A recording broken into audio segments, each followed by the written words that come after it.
Donc,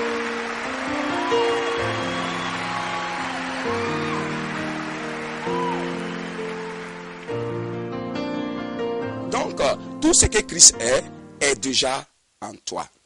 Donc, voici ce qui s'est passé dans le séjour des morts. Et maintenant, après le séjour des morts, quand ils ont repris les clés, ils sont remontés maintenant au tombeau. Et laisse ton esprit, celui de Jésus et celui de Christ, et Christ lui-même, vous êtes montés ensemble au tombeau. Et c'est de là que le souffle que Jésus avait confié au Père à la croix, c'est là-bas qu'il a repris ce souffle-là. C'est pourquoi il disait, j'ai le pouvoir de donner ma vie et j'ai le pouvoir de la reprendre. Quand le temps de la résurrection est arrivé, quand Christ est monté au tombeau dans le corps, Christ a dit, en tout cas, je vais sortir, certainement. Père, le souffle que je t'avais confié, l'esprit que je t'avais confié, je le veux maintenant. Et c'est là que cet esprit, le souffle est venu. Le souffle, le Père a remis le souffle de Jésus. Et c'est ça, Jésus a repris vie. Et ensemble, Jésus, le corps de Jésus, l'âme, je vais dire l'esprit, l'homme créé à l'image de Dieu, Jésus là, toi, ton homme créé à l'image de Dieu, et Christ ensemble, vous êtes sortis du tombeau. Donc, vous êtes ressuscités. C'est là qu'on dit, vous êtes morts avec lui et vous êtes ressuscités avec lui. Pendant ce temps, ton corps est assis là-bas. Là. Mais Dieu a pris ton esprit de péché là en train de tourner avec, en train de le préparer pour l'amener ensuite à la gloire. Voyez, non? Donc, ils sont sortis ensemble. Et quand ils sont sortis, ils ont trouvé Marie. Donc, ce jour-là, quand Jésus parlait à Marie, tu étais là. Tu étais en lui, tu étais en Christ en lui. Tout ce trajet que Jésus a fait là, que Christ a fait là, tu étais ensemble avec lui. Donc, Jésus a dit à Marie, oh, ne me touche pas, parce que je ne suis pas encore parti au Père. Il devrait monter au Père. Donc, c'est après ça maintenant que Jésus est reparti au Père. Il est reparti au Père. Donc, il est remonté au Père. Et quand il arrive, la Bible nous dit qu'il est assis à la droite du trône de Dieu. Voici le trône de Dieu. Il est assis, Christ, Jésus, dans son corps physique glorifié. Et son âme, esprit en lui, avec toi, vous êtes tous montés ensemble, assis à la droite de Dieu. Pour dire encore, mon frère, que tu connais le ciel, tu as déjà connu le ciel. Ton homme intérieur est déjà assis sur le trône avec Christ dans le ciel. Le ciel, là, tu n'es pas étranger là-bas. Il ne faut pas te poser la question, la fête du ciel, là, c'est comment? Tu as déjà visité le ciel. Tu es déjà assis sur le trône ensemble avec Christ. Ensemble avec Christ. Donc, il n'y a pas... Tu es un ancien du coin. Tu es un ancien du coin dans le ciel. Donc, il n'y a pas C'est pourquoi quand tu es né de nouveau là, quand tu es devenu fils de Dieu là, il est impossible de perdre le salut. Il est impossible de perdre le salut parce que Dieu t'a fait visiter, il t'a même fait asseoir sur son trône avec Christ dans les lieux célestes. Ok. Donc, c'est ça Philippiens chapitre 2, verset 9 et 10 nous dit. C'est pourquoi Dieu l'a souverainement élevé et il a donné le nom qui est au-dessus de tout nom, afin qu'au nom de Jésus, tout genou fléchit et toute langue confesse que Jésus est Seigneur à la gloire de Dieu. Donc vous voyez, c'est Jésus qui a été élevé. Pourquoi? Parce que c'est Jésus qui a donné son corps, sa vie et pour le salut des âmes. Parce que si Jésus n'avait pas donné sa vie, Christ seul ne pouvait rien faire. Christ ne pouvait rien faire. Christ était au ciel, il est venu, il a seulement loué le corps de Jésus, il a emprunté le corps de Jésus, mais il a fallu que Jésus donne son corps. Il a fallu que Jésus donne son corps. Si Jésus avait refusé de donner son corps, c'est qu'il n'y avait pas eu rédemption. C'est qu'il n'y avait pas eu élévation. C'est qu'il n'y avait pas eu glorification. C'est qu'il n'y avait pas eu il n'y aurait pas eu Philippiens chapitre 2 là. Ouais, non. Donc, c'est Jésus qui a été élevé ensemble avec Christ et ensemble avec toi et a été glorifié auprès de Dieu dans les lieux célestes. Colossiens chapitre 3, verset 3 dit, vous êtes morts et votre vie est cachée avec Christ en Dieu. Vous voyez, non? Quand vous êtes mort, enterré, vous êtes mort ici, votre vie est cachée en Christ. Christ qui est Dieu. Ensemble, vous n'avez pas fait tout ce trajet-là. Remontez. Donc, vous êtes mort et votre vie est cachée avec Christ en Dieu. Et c'est pourquoi, plus loin, on dit que quand Christ apparaîtra, il est où? Il est parti au ciel. Il est assis dans les cieux. Quand il apparaîtra, donc, vous apparaîtrez avec lui. Votre vie, vous apparaîtrez avec lui dans sa gloire. C'est-à-dire votre vie qui est en lui, là aussi, va apparaître. Donc, ça veut dire, ça justifie le fait que quand Christ est monté au ciel, vous êtes montés ensemble. Quand il est assis là-bas, vous êtes assis ensemble. Quand il va réapparaître, vous allez réapparaître ensemble. Ok. Et je vais vous annoncer en avance que vous avez déjà réapparu. Christ a déjà apparu. Il a déjà apparu. Et s'il n'avait pas réapparu, c'est qu'il n'était pas né de nouveau. Donc, maintenant, selon Colossiens chapitre 3, verset 4, Jésus-Christ a été glorifié, a été élevé. Il a reçu la gloire. Donc, quand il recevait la gloire, toi qui avais perdu la gloire ici dans Romains 3, 23, tu avais perdu cette gloire-là. Ici, en Christ, cette gloire est revenue. Quand Jésus a été glorifié, tu étais en lui. Ensemble, vous avez été glorifiés. Et c'est après cette gloire, maintenant, la Bible dit que quand Christ, en qui vous êtes, quand il apparaîtra, vous apparaîtrez avec lui dans la gloire. C'est là, cette apparition-là, c'est quand maintenant Christ a quitté, comment dirais-je, après avoir reçu ses honneurs, son élévation, il est descendu maintenant dans le corps d'où on avait enlevé l'homme pécheur pour amener à la croix. Donc vous voyez, l'homme pécheur venu condamné, justifié, glorifié, retourne dans son homme extérieur, le corps. Il retourne en lui maintenant Christ. Parce que quand il retournait, il était dans Christ. Et Christ s'est retourné maintenant dans ce corps-là. Pendant que toi-même, tu es en lui. Donc c'est ça maintenant on appelle la nouvelle création. La nouvelle création, c'est tout un système. Ouais, c'est toute une œuvre que Dieu a accomplie. Tu as quitté, tu es mort, tu as été enterré, tu as été glorifié, tu es revenu encore à ton corps. Donc voici cet homme pécheur devenu régénéré, devenu né de nouveau. Et c'est là maintenant.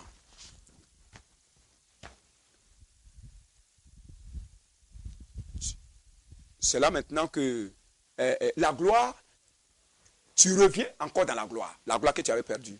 Et vous allez voir ici que là, cette gloire est doublée maintenant. Tu avais perdu la gloire. Mais maintenant, quand vous avez été glorifié, vous vous souvenez que Jésus a dit que je suis en train de, ce que je fais là, présentement, Satan n'était pas encore mort. Il dit ce que je fais là, celui qui croit en moi fera les mêmes choses. Lui, il fera les mêmes choses. Maintenant, il dit, après, il fera de plus grandes. Parce que je m'en vais au Père. Ça veut dire quoi? Parce que Christ sait que là où il est présentement, il n'est pas encore glorifié. Donc, Dieu, il avait tout le pouvoir. Christ qui agissait en Jésus avait tout le pouvoir.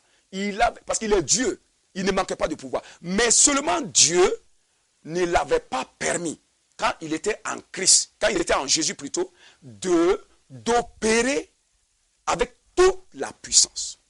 Maintenant, parce que pourquoi Jésus et Dieu avaient fait ça? Parce qu'il sait qu'il va rémunérer Jésus. Il va rémunérer le Christ. Il va l'élever. Il va lui donner un pouvoir au-dessus de tout pouvoir. Maintenant, s'il lui permettait d'exercer toute la puissance, tout le pouvoir, maintenant quand il allait l'élever, comment est-ce que les gens allaient savoir qu'il est élevé? Parce que s'il n'y a plus d'action à faire, s'il n'y a plus d'œuvre à faire, s'il n'y a plus d'autre puissance à manifester, nous qui n'avons pas vu quand est-ce qu'il a été élevé là-bas, parce que nous sommes des humains, nous ne pouvons pas savoir que Jésus a été glorifié. Vous voyez, non? Donc, c'est pourquoi Dieu a réservé les plus grandes œuvres. Il a dit, Jésus et Christ, tu ne feras pas les plus grandes œuvres, garde-les en attendant. Quand je vais te glorifier, je vais t'élever, maintenant je te donnerai tout pouvoir. C'est pourquoi après sa résurrection, il a dit, tout pouvoir m'a été donné. C'est pourquoi aller partout. Tout pouvoir. Donc ça veut dire, avant, on ne lui avait pas donné toute l'autorisation d'exercer toute la puissance. Vous voyez, non? Donc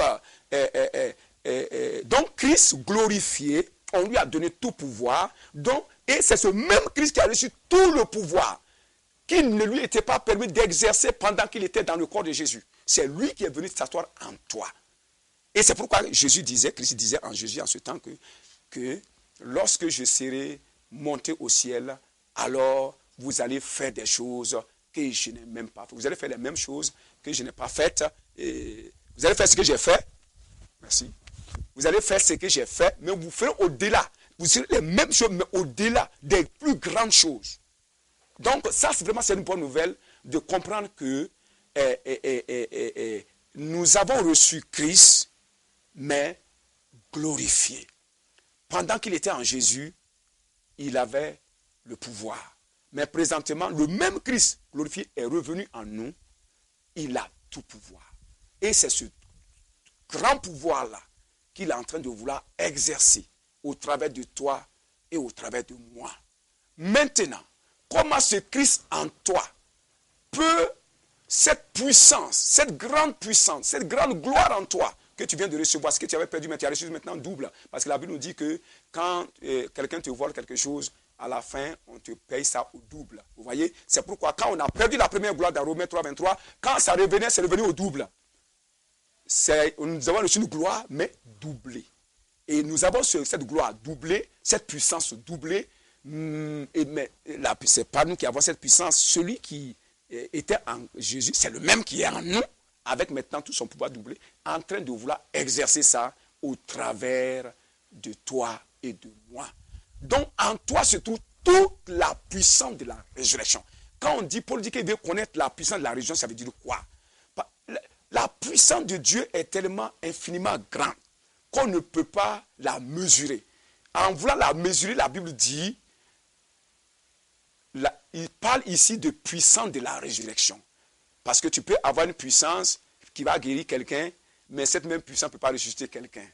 Parlons maintenant sur le plan naturel. Les docteurs peuvent avoir une puissance, ou bien les sorciers, même pour guérir quelqu'un, mais pour le ressusciter, il n'a pas ce pouvoir. Ça veut dire que la puissance de la résurrection est le degré terminal, comment dirais-je, de la puissance. Bon, pas terminal, là, je ne sais même pas comment je vais expliquer ça en langage humain, mais c'est pour dire que la chose la plus difficile à faire, la chose la plus difficile à faire, la chose la plus impossible à toute puissance, la puissance de Dieu peut faire ça. Ça, c'est la résurrection d'un homme. Donc, la puissance de Dieu est tellement grande qu'elle ressuscite l'homme, différemment des autres puissants que nous pouvons trouver sur la terre. Que ce soit sorcier, que ce soit marabout, que ce soit puissance de la médecine ou quoi, la puissance de Dieu est supérieure et Dieu la mesure, pour que nous puissions la comprendre. Il dit qu'elle peut ressusciter les morts. Donc, comment est-ce que cette puissance, qui n'était pas exercée dans le corps de Jésus, peut être exercée en toi maintenant? Premièrement, tu dois savoir. Parce que les gens disent qu'il faut croire. On ne peut pas croire sans savoir. Pourquoi? Parce que si moi je ne te connais pas, je ne te crois jamais. Je ne peux pas te croire.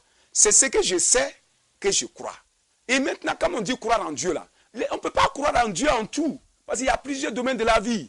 Si tu as vu Dieu guérir quelqu'un, alors tu as su qu'il guérit. Parce que tu sais maintenant, tu peux mettre ta confiance en lui. Tu peux faire foi en Dieu par rapport à la guérison. Si tu as vu qu'il bénit les gens, ça tu as su ça. Donc tu as connu. Parce que tu as connu, alors encore tu peux faire foi en lui par rapport à la richesse. Ainsi de suite. Donc c'est toutes ces connaissances-là. Quand un homme a toutes ces connaissances de Christ et arrive à mettre sa confiance en lui, c'est quand on dit qu'il a une grande foi. Une grande foi veut dire que tu as une grande connaissance de la parole de Dieu. De la parole du Christ, pas la parole de Dieu. Pas la parole de Dieu. Parce que les païens connaissent la parole de Dieu. La foi ne vient pas de la parole de Dieu. La parole de Dieu, c'est la Bible, ce qui est écrit là. La parole de Dieu, c'est ce qu'on lit. Mais la parole du Christ, c'est ce qu'on entend. Selon dit Romains chapitre 10, il dit que la foi vient de ce qu'on entend, pas de ce qu'on lit. Si c'est de ce qu'on lit, là, ça c'est la parole de Dieu, la parole écrite. Et là, les païens allaient être des chrétiens, ils allaient croire en Dieu. Mais on dit ça vient de la parole de Christ. Ça veut dire que le Christ qui est en toi, selon 1 Jean chapitre 1, verset 27, 2 verset 27, il dit que l'onction qui est en nous, c'est Christ. Il nous enseigne toutes choses. Donc lui, il est là pour nous expliquer la parole de Dieu. Donc la révélation, la parole de Christ, c'est la révélation de la parole de Dieu. De la parole de Dieu. La parole de Christ, c'est l'explication exacte donnée par celui qui connaît Dieu et qui connaît Dieu dans toute sa totalité. C'est l'explication que ce monsieur-là nous donne qui s'appelle Christ. Donc c'est ça. Quand l'explication est donnée au sujet de la parole de Dieu et quelqu'un saisit, alors il fait confiance en ça, il a foi. La foi vient de ce qu'on entend, la foi ne vient pas de ce qu'on lit. Ok. Donc maintenant, tu as compris que Christ, par exemple, Christ peut ressusciter un mort, par exemple. Tu as cru à ça et qu'il est en toi. Cette grande puissance est en toi. Ce grand pouvoir est en toi. Ce n'est pas à toi de l'exercer, c'est lui en toi qui veut l'exercer. C'est lui qui veut manifester. Mais il attend quoi? Il ne peut pas manifester. Pourquoi il est en nous, ça ne manifeste pas? On est ignorant de ça. Voilà. Maintenant, quand tu as la connaissance, maintenant, la connaissance vient avec la foi. Si tu fais confiance en ce Christ-là, qu'il peut ressusciter un mort, en ce temps, tu déclenches Christ. Lui qui est assis en toi, il commence à déployer la puissance de cette résurrection-là qui est en lui. Il déploie ça.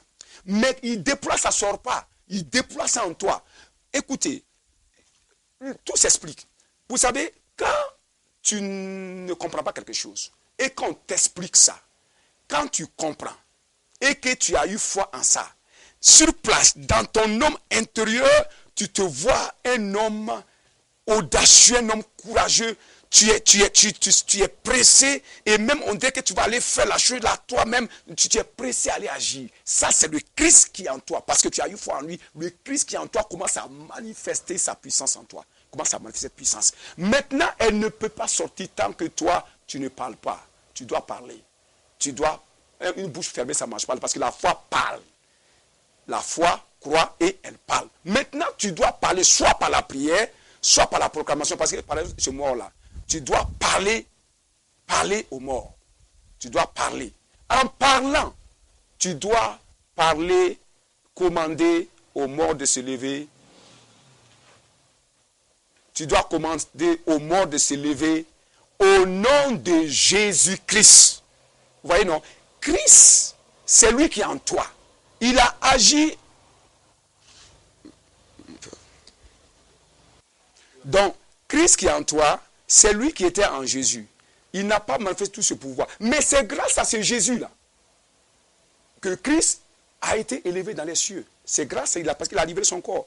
Et c'est lui qui a été honoré. C'est au nom de lui. Quand tu dis dans Philippiens, là, on n'a pas dit au nom de Christ. On dit au nom de Jésus. On pouvait mettre Christ. La Bible ne parle pas au hasard. Quand la Bible parle et puis il n'ajoute pas des choses, il ne faut pas ajouter. C'est pourquoi il dit que si tu ajoutes quelque chose, on va retirer. On va retrancher de toi parce que tu es en train de dire ce que Dieu n'a pas dit. Donc, on dit au nom de Jésus, tout genou fléchit. Ça veut dire maintenant, tout le grand pouvoir qui doit s'exercer sur la terre maintenant, tout le grand pouvoir que Dieu a donné à Jésus et que Christ a eu avec lui, il est descendu, habité en toi, qui doit exercer en toi. Ce pouvoir n'avait pas été exercé en Jésus, mais Christ n'acceptera jamais exercer ce pouvoir-là si ce n'est pas par la permission de celui qui a permis qu'il reçoive le tout pouvoir.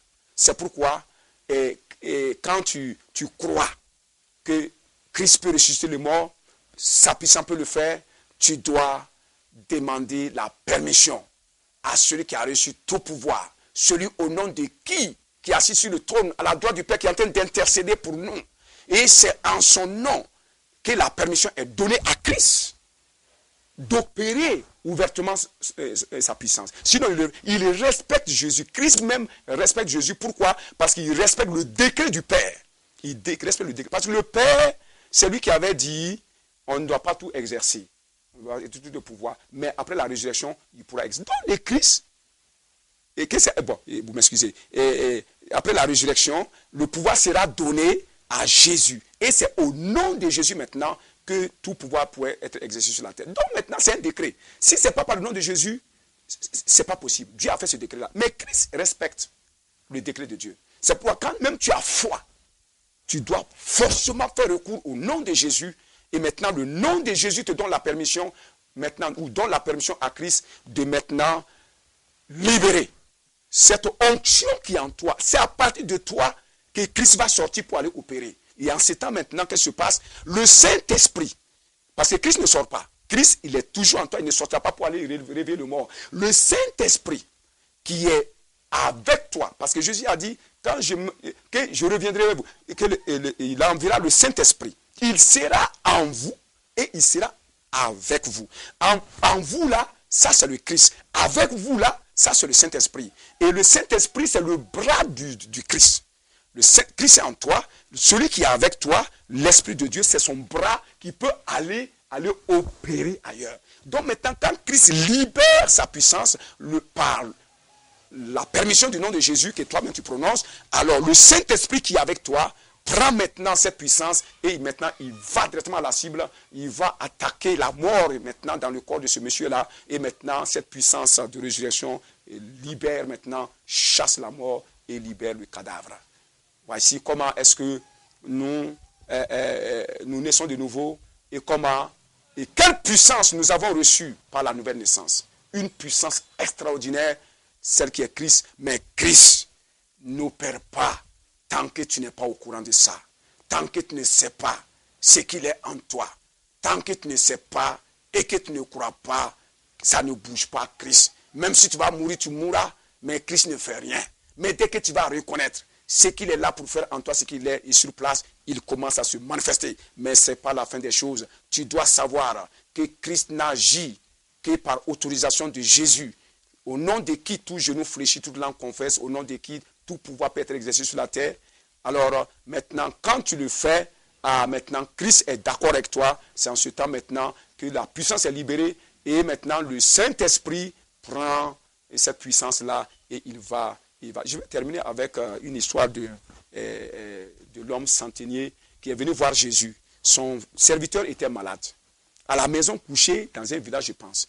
Et maintenant, il est venu trouver Jésus. En qui il y a Christ? Il est venu trouver Christ. Jésus avec Christ en lui. Donc, il a demandé à ce que le Christ qui est en Jésus là puisse guérir son serviteur. Alors, il a eu foi en lui, il a prouvé à Jésus. Vous devrez pouvoir prouver à Jésus ce qu'il est. C'est ça. La foi en Christ, c'est pouvoir prouver par un langage à Jésus. Je sais ce que tu es. Je sais que tu es le Christ. C'est ce que Pierre dit. Je sais que tu es le Christ. Je sais que... Et Jésus a dit, tu es roc. Tu es pierre. Et sur cette pierre-là, je bâtirai mon église. Je bâtirai mon église. Et les portes de l'enfer n'auront pas d'avantage sur ça. Vous voyez, non? Donc la révélation, c'est savoir qui est Jésus. Et pouvoir le lui dire. Pouvoir le lui dire dans ta prière. Pouvoir le lui dire dans ta proclamation. C'est ça maintenant qui amène Christ à agir en toi. Donc, c'est ça en somme, le message que j'avais pour vous. Donc, vous avez une grande puissance en vous. Ne doutez pas. N'ayez pas peur. Apprenez à connaître Christ. Si vous le connaissez à fond, je viens de vous expliquer qu'il est la résurrection et la mort. Je viens de vous expliquer que, comment dirais-je, la puissance qui est en toi peut ressusciter les morts. Il est là en toi pour opérer toutes ces choses-là. En tant que nouvelle création, la Bible dit que la création, c'est-à-dire les hommes entiers, les hommes dans le monde entier attendent que le Christ qui est en toi se manifeste. Le Fils de Dieu se manifeste. En comment? Il veut se montrer ce qu'il est en toi là.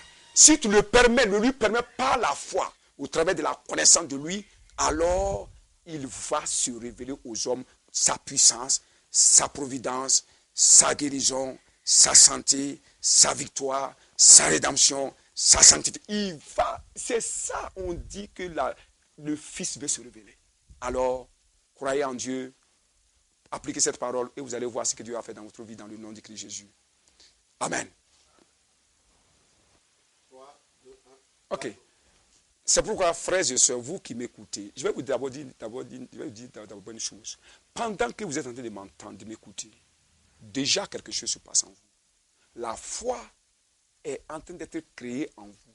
Je vais dire même c'est créé. Si ce n'est pas toi qui la rejettes par ton incrédulité, par la tradition.